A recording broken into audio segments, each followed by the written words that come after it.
Title: Seas of Change, The Viking Who Sought Peace, by Wisdom Chronicles. In the era when the North Sea's waves were the roads for the bold, there was a young Viking named Erik. He was known across his village not for his strength or skill with a sword, but for his unwavering idealism. Erik believed in a world beyond conquest and plunder, a world where understanding and peace reigned supreme. His father, a renowned warrior, often chided him for these beliefs, but Erik's resolve never wavered. One day, as the Viking Longship cut through the salty spray of the North Sea, the warriors prepared for yet another conquest. But Erik's mind was elsewhere, lost in dreams of unexplored lands filled with people who might share his vision. As the Longship neared its destination, a dense fog enveloped them, the roar of the sea mingling with the warriors' anxious murmurs. In the midst of the fog, a faint light flickered in the distance. Erik's heart leapt. He convinced the leader to steer towards the light, arguing that it might lead them to uncharted lands. The warriors grumbled, but curiosity won them over.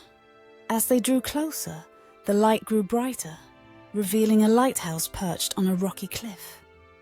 The Vikings landed, and to their surprise, they were greeted not with swords but with open arms. The people of the lighthouse, wise and peaceful, spoke of their purpose: to guide travelers safely through the treacherous waters. They shared stories of distant lands, of cultures that thrived on knowledge and harmony, not war and conquest. Erik was enthralled. He spent days with the lighthouse keepers, learning about their ways and their vision of a world united in peace. The warriors, initially skeptical, began to see the value in these new ideas.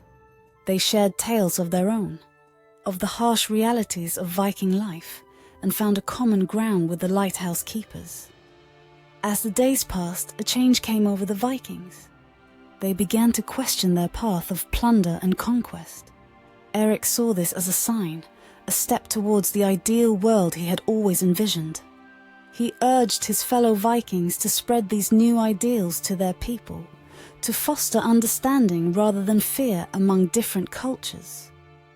But not all were swayed. Erik's father, bound by tradition and the glory of battle, saw this as a betrayal of their heritage. He argued that their way of life, their very identity, was rooted in strength and conquest. A heated debate ensued, with the warriors torn between the familiar path of their ancestors and the unfamiliar promise of Erik's vision.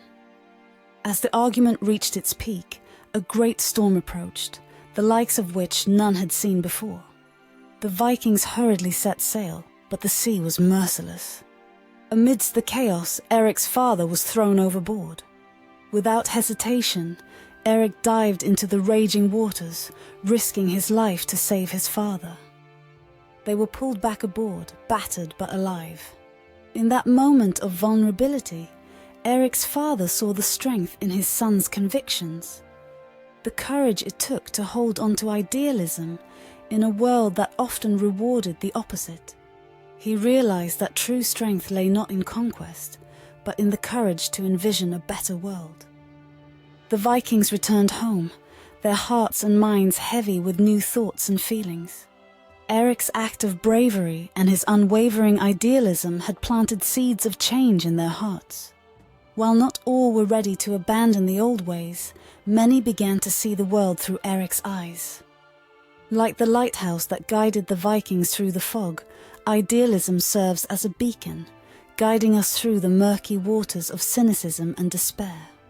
It reminds us that even in a world often ruled by might and conquest, the strength of our convictions can illuminate a path towards understanding and peace.